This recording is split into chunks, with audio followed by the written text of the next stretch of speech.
What's up, YouTube? My name is The Price Games, and welcome to a little game by the name of Stillwater.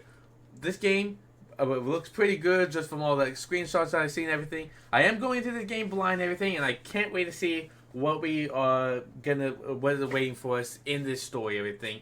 As far as I'm aware, the little knowledge that the game is basically telling me, I am basically a private investigator investigating some type of weird anomaly. We will figure it out in the story and everything. But like, that's the whole point of it. Let's go have fun and everything, shall we?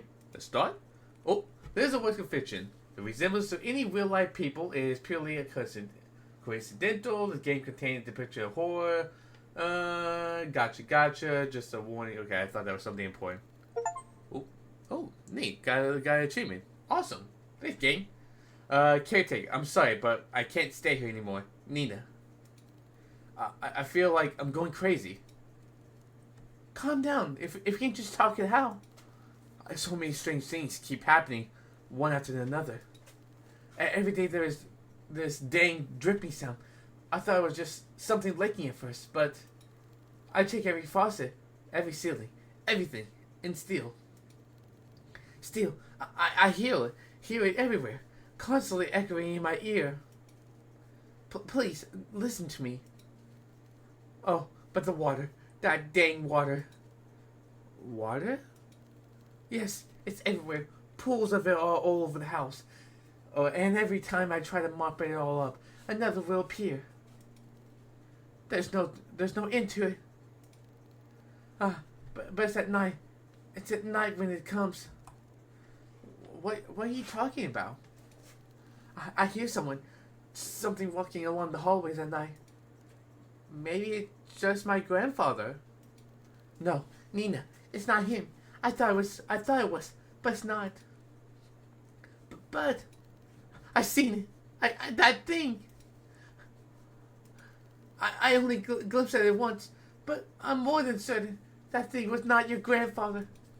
Ever since that night, I would lock my door and pray it would walk past my room. ... I don't know what's going on, but I swear, it just keeps walking. Always walking on pools of water. Sometimes I hear them randomly. Their steps are erratic and faint, but I can still hear them. Just a steady pace, up and down the halls. But I think, recently, it's no longer like that. What do you mean? Every morning, I follow to see where the red footprints lead. It walks towards something more clearly than before. It would walk down the halls, climb the stairs, and turn corners. All of it, I follow. Eventually, the trail would come to a stop. And it would all stop right by your grandfather's room.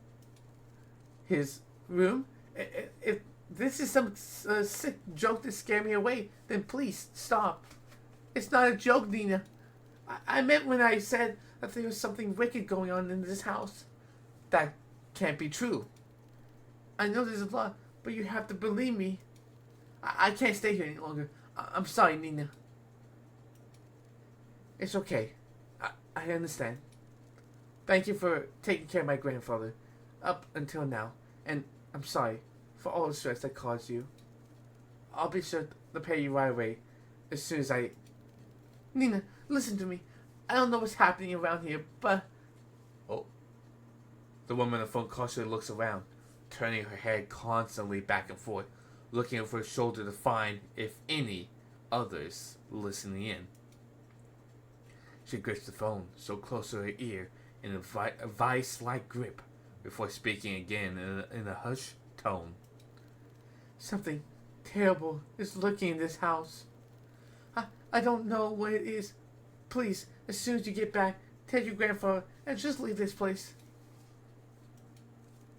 Leave? I can't just leave everything behind. We have nowhere else to go. Please, Nina, this place is not safe. The rumors, they're true. The curse is real. My family is not cursed. But Nina, at this rate, you and your family will... Enough. I pause. Cold and sharp tenses strains the call as both women, exhausted and stressed beyond their comfort, try to stifle their growing frustration towards one another, neither yielding to the other's thoughts, only leaving anger and hurt to fester through the silence. After what felt like a suffocating stillness, Nina finally sighs, heavily, and responds bluntly to the caretaker. Look, I don't know what you heard or saw, but I just can't leave things like this. Whoever or whatever they are, they will answer to me. I won't let them have their way. I don't have time wasting my energy on this stupid curse. So, if you can't help me, then so be it. I'll find a way.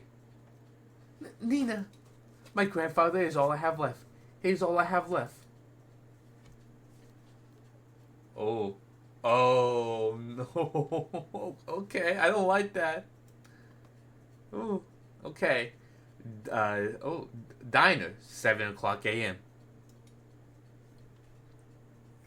Amid a foggy morning, there sits a man by the corner of a booth. He drinks black coffee and, depending on his mood, occasionally orders a donut. And today, it was just black coffee. Ugh. I swear, I've never seen that amount of paperwork in my life. A freaking mountain worth of it. You're a valuable member of our team, Hugo. My foot. I'm starting to believe that I was bamboozled to join the agency. Huh. Hugo Lowen, age 30, takes a good look at his cup of joe and chugs it all in one sitting. He then continues to grumble to himself about last night's grueling work at the office.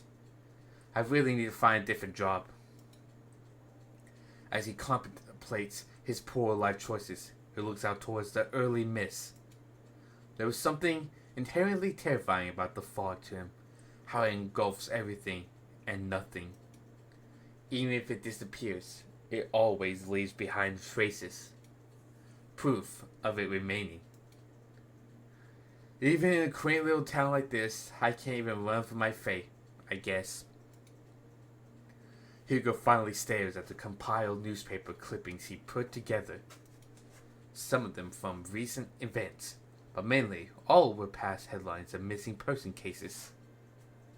No matter how many times I see this, it's still just as hard to look at. Fixating case after case, he can't help but remind himself that there is a reason for all this. An all too personal reason. Seeing strange things comes with a price. In the end, I'm the one doing this to myself. Sounds rough. Mind if I join, Kuya? An annoyingly familiar voice interrupts his train of thought. He slowly looks up to see the one responsible, and although reluctantly. Good morning, Hugo. Hugo scowls and turns away from him. He then gathers the files and shoves it back into the binder. Meanwhile, the tall man takes this as an initiative and sits at the opposite end of the booth. He greets the waitress passing by and orders himself the hefty body breakfast special with an extra plate. As usual, the waitress is happy to oblige and goes back to the counter to relay the order. The man then looks back at Hugo. He sees the empty cup and the now jumbled newspaper clippings. All the while, Hugo is trying to ignore him. You really should eat something with that black coffee. Not only anything donuts today. I'm fine, Noah. I'm just not in the mood, okay? Not even a little. There is a momentary silence between them, before Noah disturbs it once more. Well, too bad for you. I ordered a big breakfast for the two of us. Two? As if the world could grace Noah with an even more perfect punchline, the food arrives. I mean, that looks pretty good, everything. Look at that pancake, the sausage, the eggs, the bacon, and the coffee. Ooh. Kind of don't know what that is on the side of everything. I don't know. Hash browns? Probably. I don't know. Why the heck did you order for the two of us? Just eat what you want to eat. Don't worry about me. Wow. McCain must serve up. Right, Hugo? Are you even listening to me? Come on, we both know that if you don't eat now, who knows when you will, and I'm not about to let you faint again. I do like how it kind of does kind of help you with abbreviations for words and everything. That's a nice little touch everything, in case you're somehow struggling and everything. Okay. So, open wide. ... I like the little banter between each other. Noah D. Leon, age 27, a natural-born charmer, is also the only person in the world who lovingly threatens him to eat every day.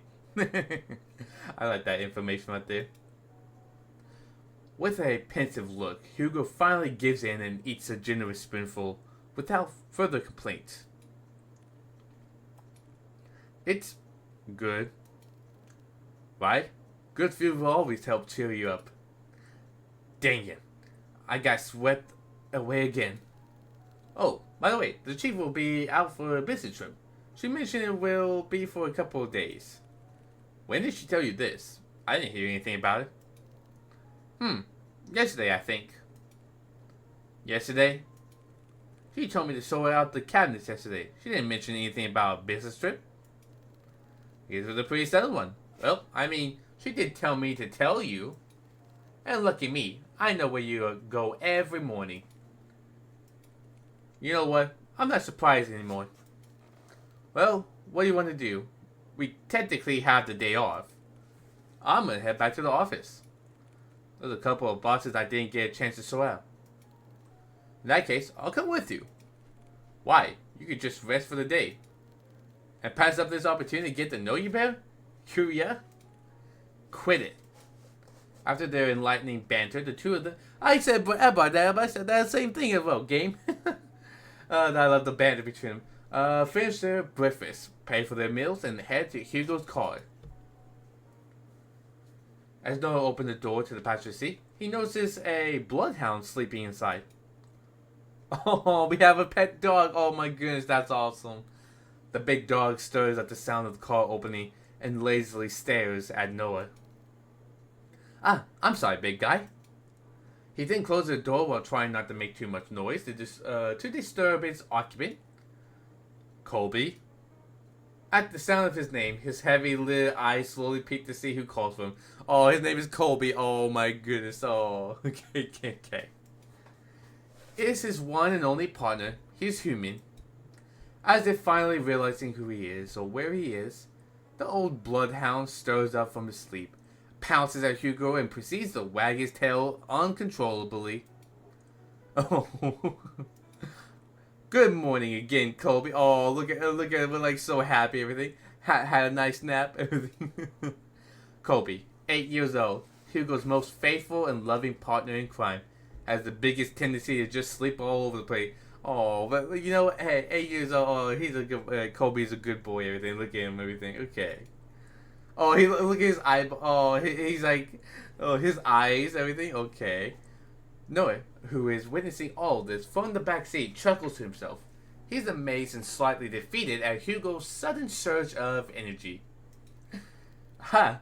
It doesn't matter how many times I try. When it comes to boosting up his mood, no one can beat Colby. Hey, we love our buddy Colby. Everything. He's a good dog. Everything. Agency, 7:50 a.m. The three head back to the office. The space is just the same as Hugo left it. A decent, organized mess. To his credit, for the amount of boxes he painstakingly went through, he believes he did a fair job. Albeit, it could have been better. Wow, you really outdid yourself, Hugo. It looks less crowded. Ah, shut it, will you? I said I was gonna get to it. Oh, thanks, boy. Before Hugo could continue to give deserved head pats, he noticed someone. A woman stands timidly peering outside from the storefront. She looks a bit frantic and even more restless with her disheveled and ill-fitted clothes, drawing emphasis on to her already too visible petite frame. The woman tries to grasp the door handle several times, but stops before she could touch it. her brows furrow, agitated and distressed about something. So much to the point it is preventing her from just simply reaching out for help. However, when she finally makes eye contact with Hugo, she immediately rushes in. Oh, ooh, okay. I'm so sorry. I know that the closed sign is up, but I saw you come in and I... Are you alright, miss? I need your help. My grandfather, he... Before she can continue explaining, Noah swiftly cuts in front of Hugo and intervenes, in an all too practiced manner. It's okay, miss. We'll hear what you have to say. So please, why don't you sit right over there? Noah gestures to one of the empty seats at the other side of the office. The poor woman hesitates for a moment. She clutches desperately to the strap of her purse, her eyes focusing apprehensively on them and at the gesture seat. After mulling over Noah's offer, she quickly glances back and nods. The woman then walks toward the corner of the room and sits at the edge of the sofa. Her posture is wary and tense, giving no signs of comfort for even this brief moment of peace. Can you start off by telling us your name? I apologize for earlier. I'm usually a bit more composed than this, but I guess I'm failing at that too. My name is Nina Mortimer.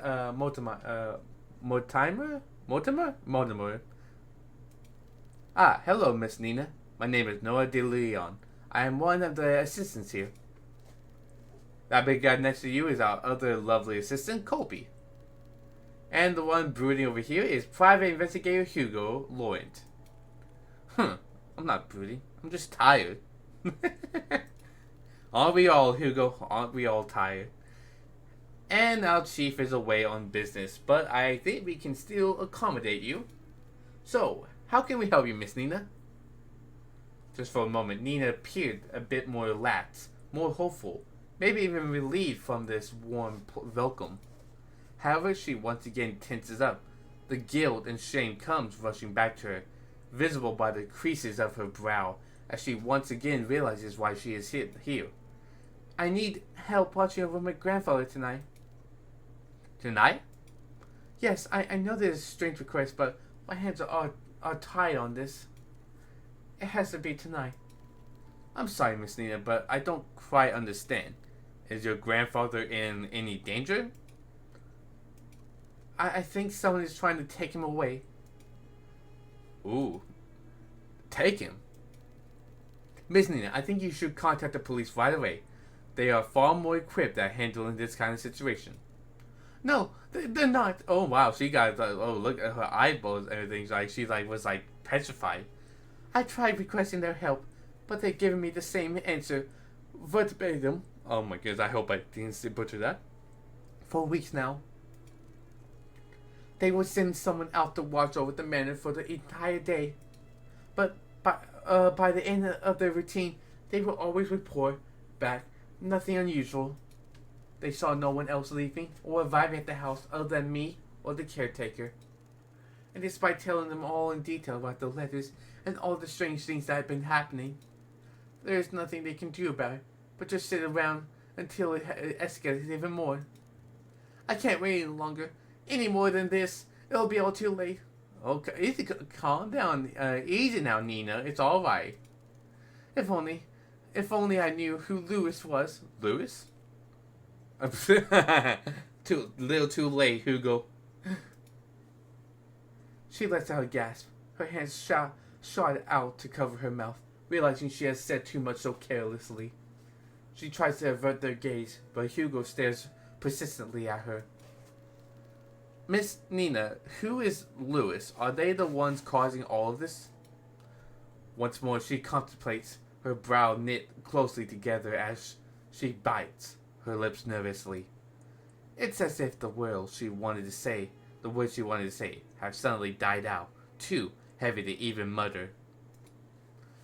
Okay. A mistake she can't take back.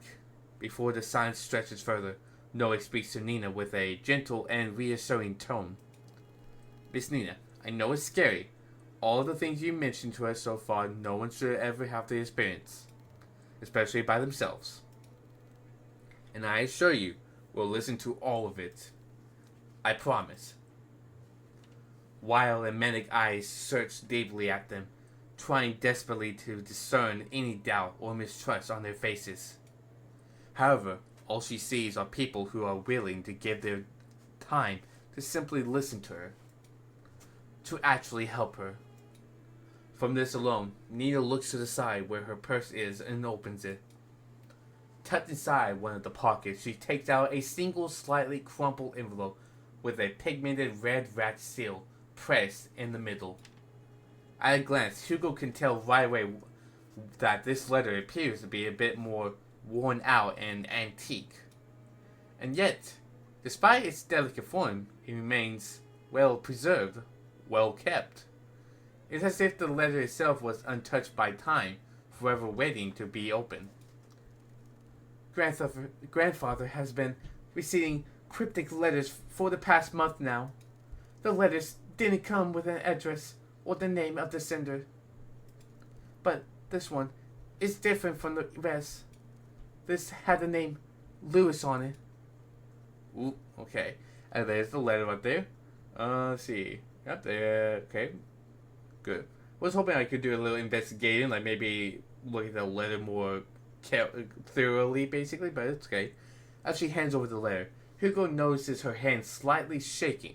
Nina is still avoiding his gaze, but he knows she is trying in earnest. But before he could reach out his hand, he senses it. Ooh. A faint shift in the room, unnoticeable to the others, but all too glaringly clear to him. There is something very wrong with this letter. Suddenly, oh, I don't like that. You can faintly hear, but I hear like whispering in the background. Oh, I don't like that. Oh, game. Oh, you're saying chills down my spine right now. Dude, you better quit that right now. Oh. Suddenly, Hugo recoils his hand away in pain. Like being struck with something sharp, so spontaneously, so memorable, that even if the pain disappears within seconds, a hint of it remains. Something so small, akin to a prick from a rose's thorn. Or more like, oh, a paper cut. Are you alright? I'm sorry. I didn't mean to hurt you. No, I'm fine, Miss Mortimer. It's not your fault. It's not your fault. Hugo stares squarely at the cut. A thin red line starts to form slowly by the top of his index finger, trailing down and stopping just above the first crease. A red so clearly visible, it's taunting. That doesn't look like a normal paper cut to me. Let me get you a band-aid. It's fine, Noah. I don't need one. But, really, it's fine. It doesn't even hurt that much. Noah takes one good look at him before sighing. Exasperatedly. I hope, oh my god. Sorry, I'm trying my best as much as I can try. And sitting back down in his chair, still eyeing on Hugo's hand. Hugo shrugs and returns his attention back to the letter, but this time, luckily, nothing happens. For it to reach all the way out here with just a letter alone, it's truly terrifying. Carefully, he removes the content of the envelope and unfolds it. At first, it looks like any other normal written message. A person named Lewis is asking the other, Henry, to come meet him by the lake at midnight, needing to share something important with him. However, what's eerily striking about this is not the letter itself. Peering at the bottom of the page, a message scrawl, all like the rest, stands visibly out to Hugo. A message that shouldn't be there. Remember our promise, Henry. Oh, when did you receive this letter? Yesterday. And your grandfather? Where is he right now? He's currently back at the house, with a caretaker. I promised him I wouldn't be out for too long. I made an agreement with him, you see. Oh, what sort of agreement? The caretaker we have now agreed to watch over my grandfather, but only during the day. Before nightfall, they would leave exactly at the same time. Before nightfall? ... I wanted to believe that this whole thing was an elaborate scheme to scare my family away. I know this sounds crazy, but at one point, I thought everyone was in on it. The mail carriers, the officers, the caretakers. Everyone had a hand at making our family suffer. But this one was different. Up until now, I never heard of anyone by that name. Not a relative or family friend. But they clearly know who grandfather is. If I don't do something about this, I'll lose him too. Oh, she's crying. No, you feel bad. I feel bad for Nina. Okay. Oh, don't worry, we got this. Just by uttering the words alone, Nina begins to break down.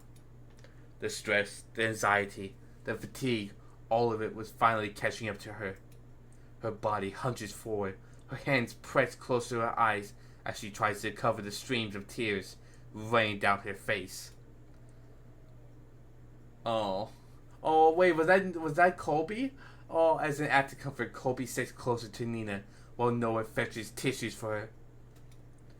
Hugo, on the other hand, is puzzled. She said this whole thing has been going on for the past month, but something doesn't add up. And before nightfall, I think there is more to this she is not admitting. Whatever happened with the letter, I am more than certain that whoever or wherever Lewis is, they're coming for blood. Ooh. Oh. Interesting. So you can... Okay. Interesting. Wait, hold on. Is there like a... Can I say this? Oh. Nice. Oh, okay. Great. So there is... Okay, nice. Okay. Obviously, we are gonna take the case. Yes. We just are. Mm-hmm. Let's take the case. Do you want more tissues? We'll do it. We'll take on your case. For a moment, everything goes still. The eyes and attention are solely directed at Hugo, whose eyes have a certain glint to them, now unwavering and more determined than ever. Before anyone else speaks, Nina stands up, wipes away her stray tears from her face, and walks up to him. You'll take it? Hugo simply nods. Thank you. Thank you. You don't know how much this means to me. We're glad to help, Miss... Nina. Please just call me Nina. Well, Nina, we'll do our best. Nina smiles at Hugo and Noah in gratitude, her eyes renewed with a faint gleam, a hope that maybe things will change for her and her family for the better. However, before heading out, Nina reaches into her bag once more. She takes out a small piece of paper and a pen and hastily starts jotting down something. I'd best be on my way now. I'll let Grandfather know ahead of time. You'll be coming. So she wrote down 49760 Church Street. Okay, so that's the address that she wrote for us to go to. Also, yeah, okay. I should just literally just let the game play. Okay, price, just let it go on. Okay. Address, yeah. I'll be sure to greet you all when you arrive. And thank you again. Truly. Well, she politely bows to them and walks out of the car office, already reaching into her purse for her car keys. Hugo watches from his desk as she goes to open the driver's seat.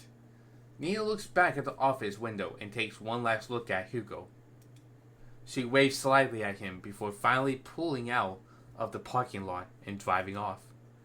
Once outside, Hugo turns to look at his cluttered desk. Still messy, but presentable. I guess I'll have to sort these out later again. Car, 5:30 p.m. Oh, okay, so some time has changed, passed. From the ongoing downpour to the quiet hums of the car, they sit in silence.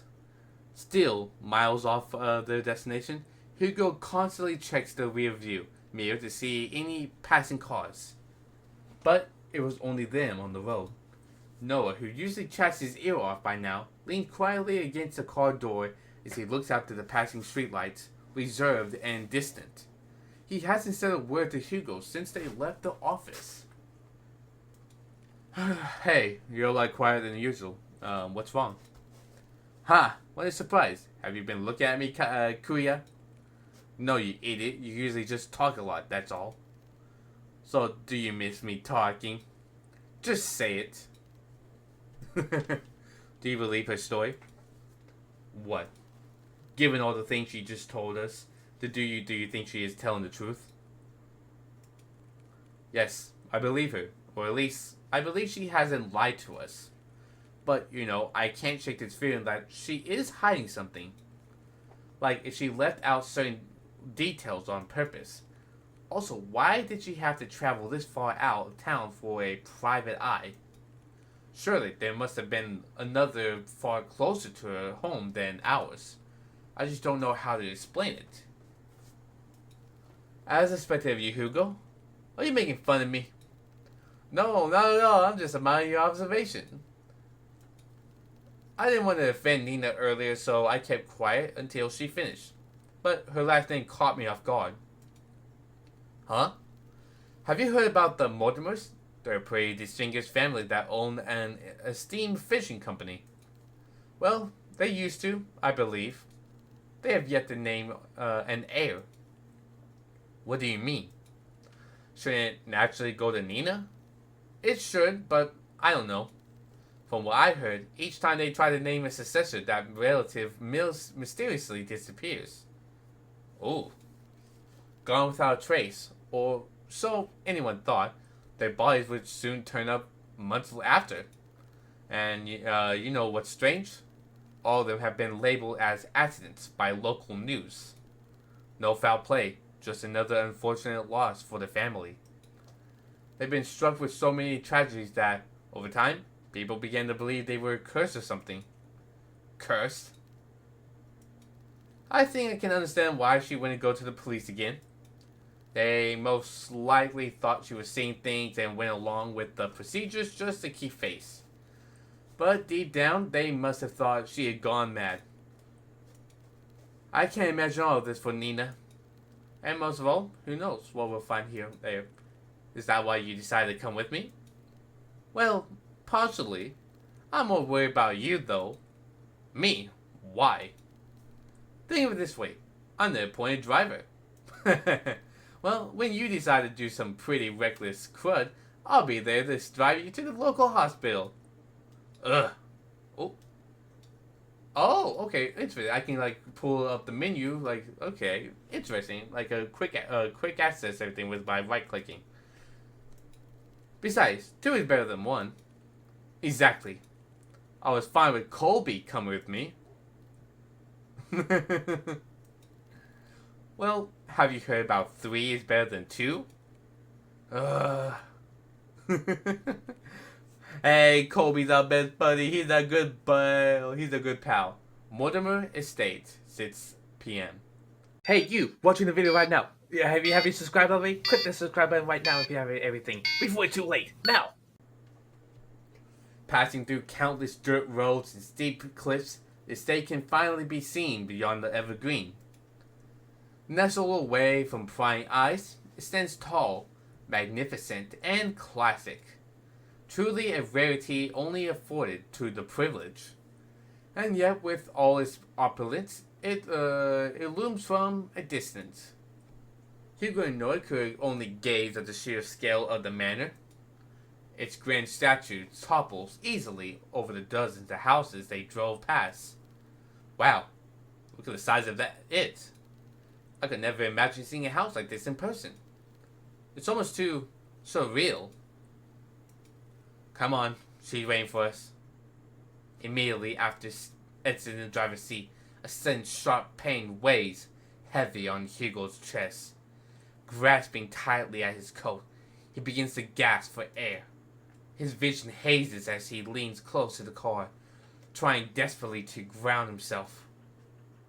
Like a fish drawn out of the sea, he desperately heaves.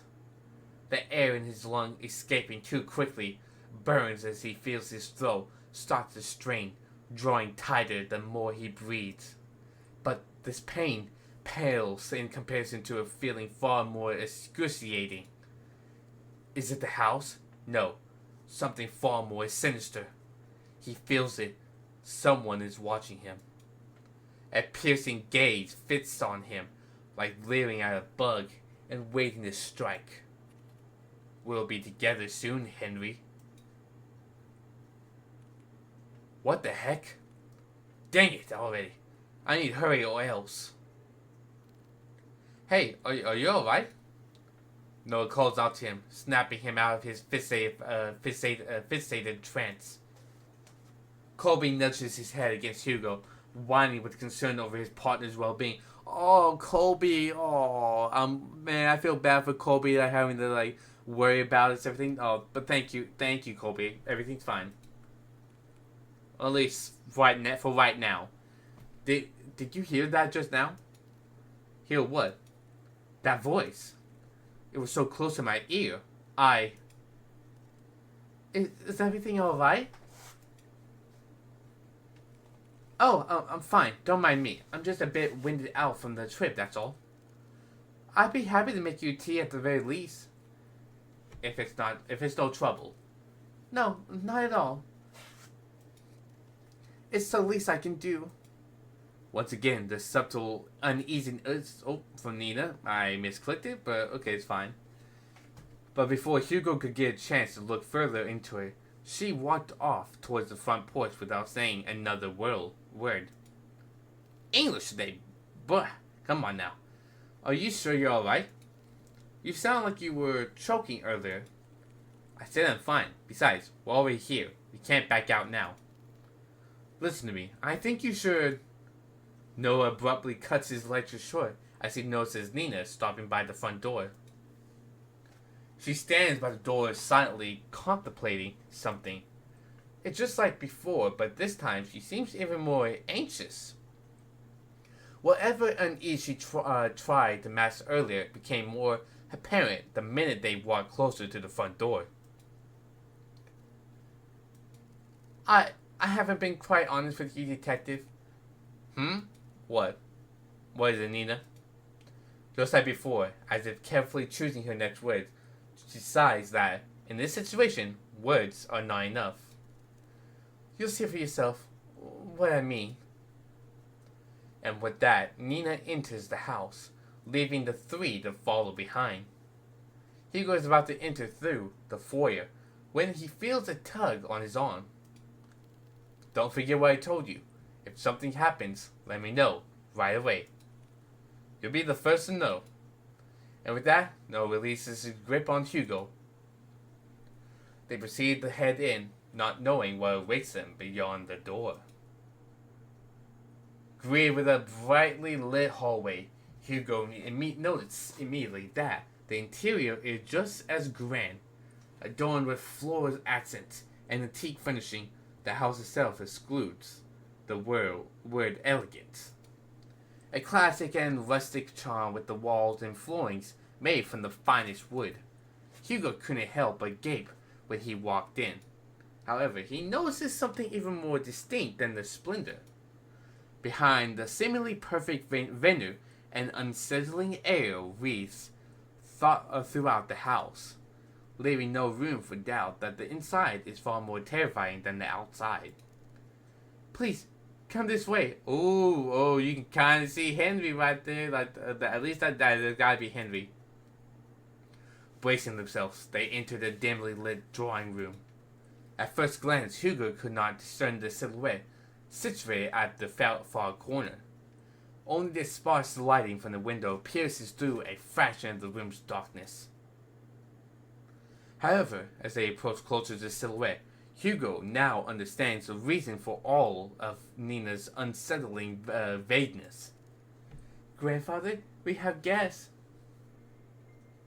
Oh. Sitting on the armchair is a very young man, not much older than Hugo and Noah. He is dressed more modestly and shares none of the imposing presence of the manor. No, rather, such luxury does not even remotely reflect on the man before them at all. It's as if the flow of time had stopped only for him while the rest had continued changing drastically without him. Just like the letter timeless, delicate, and jarringly out of place.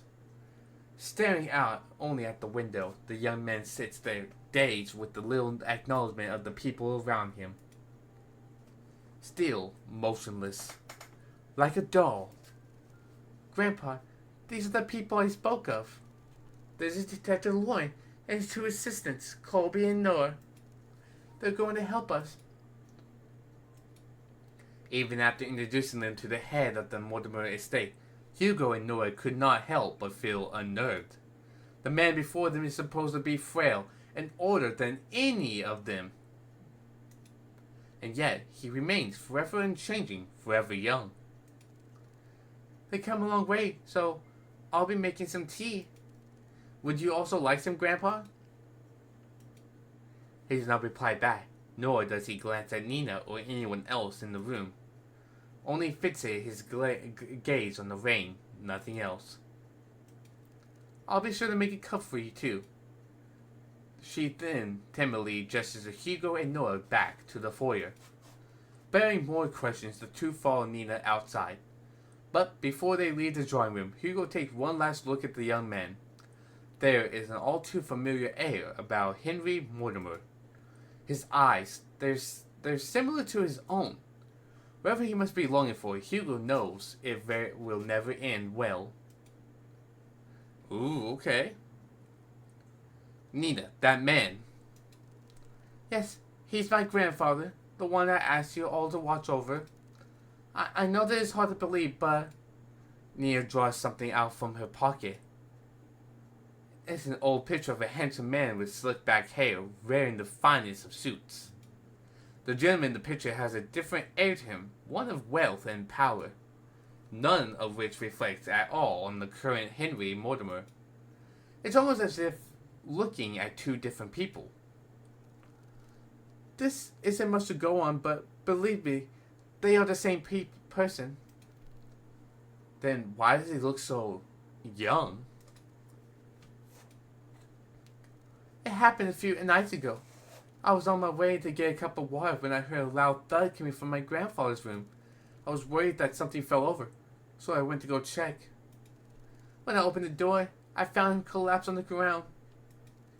I rushed to help him up, but when I did, he looked so differently. He wore the same clothes that my grandpa wore that night. His face, I recognized his face. He looked younger. So many things were rushing through my head at that moment, and yet I knew he felt familiar to me. I know it sounds bizarre the more I talk about it, but that's what happened. That was also the same night I found the letter. It was next to him, already open. I'm sorry again for all this. No matter who I went to, they either said something was wrong with me or my family. With everything going on, maybe they're right. The pools of water, the letters, Lewis, and now this. I've been ignoring the signs for years and just blindly hoping things could get better if I try finding some solutions on my own. But that's not enough anymore. Maybe my family really is cursed. No, they're not.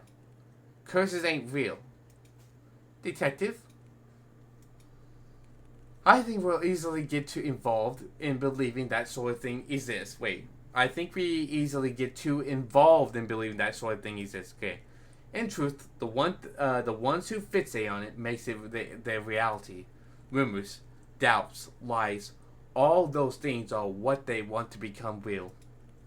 Deep-rooted emotions like that can't possibly be healed or fixed right away. But like a curse, those emotions drag other people down with them. Personally, I think you're caught up in all of this. But I assure you, we'll see this through.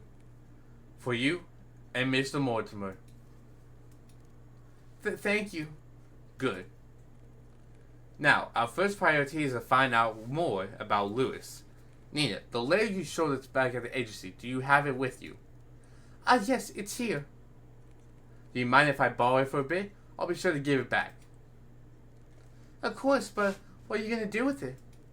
I searched everything on this letter, and I still couldn't come up with clues. I'll be using it as a reference to, or a guide, if you will. I'm afraid I can't discuss too much of the process, trade secret and all. Of course. I'll check upstairs. Noah, you and Kobe check the ground floor. Got it. Before they leave to do their own investigations, Hugo grabs a hold of Noah's shoulder. He leans in close enough for Nina to not hear. Keep a close eye on Mr. Mortimer and Nina. Especially Nina. I don't want her to be dragged any more than she already is. So whatever happens, keep her safe.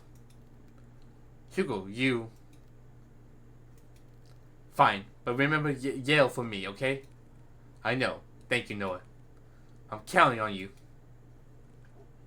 You too, boy. Oh, yeah, we got... Okay, be safe, Colby. Please stay safe with Noah.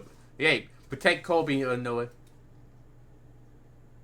With a final nod at them, Hugo then goes towards the staircase and heads upstairs. Noah stares for a moment longer at Hugo's back before he disappears into the first floor. He then turns to look at Colby. Well, it's time to get to work. Right, Colby? Oh, yeah, he's a good boy.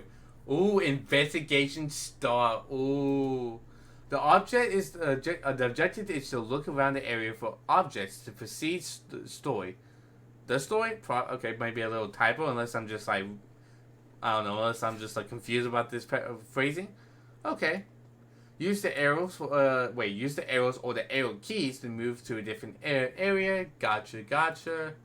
Outlines will appear on a clickable object.